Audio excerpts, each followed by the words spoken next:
Adana Lezzet Kapısı'na hoş geldiniz. Bugün sizlerle acılı tavuk bonfile yapacağız. Tarifimize geçiyoruz.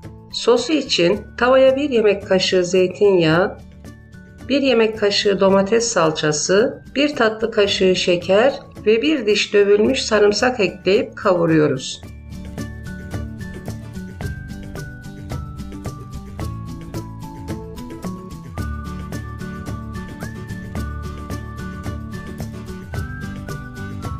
Daha sonra 1 tatlı kaşığı pul biber, 1 çay kaşığı karabiber, 1 çay kaşığı kimyon, 1 çay kaşığı kekik ve 1 çay kaşığı köri ekleyip kavurmaya devam ediyoruz.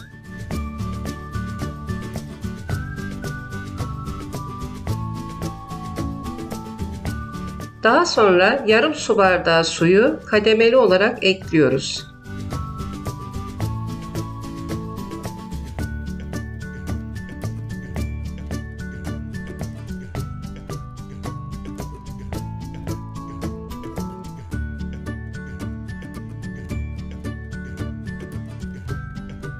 Kaynamaya başlayan sosumuzu ocaktan alıyoruz.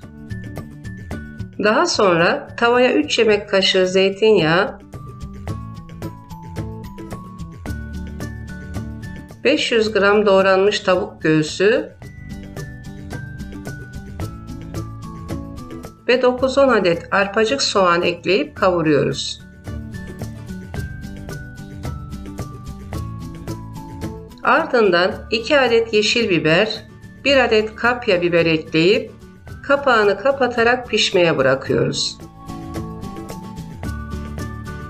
3-4 dakika sonra kapağını açıyoruz.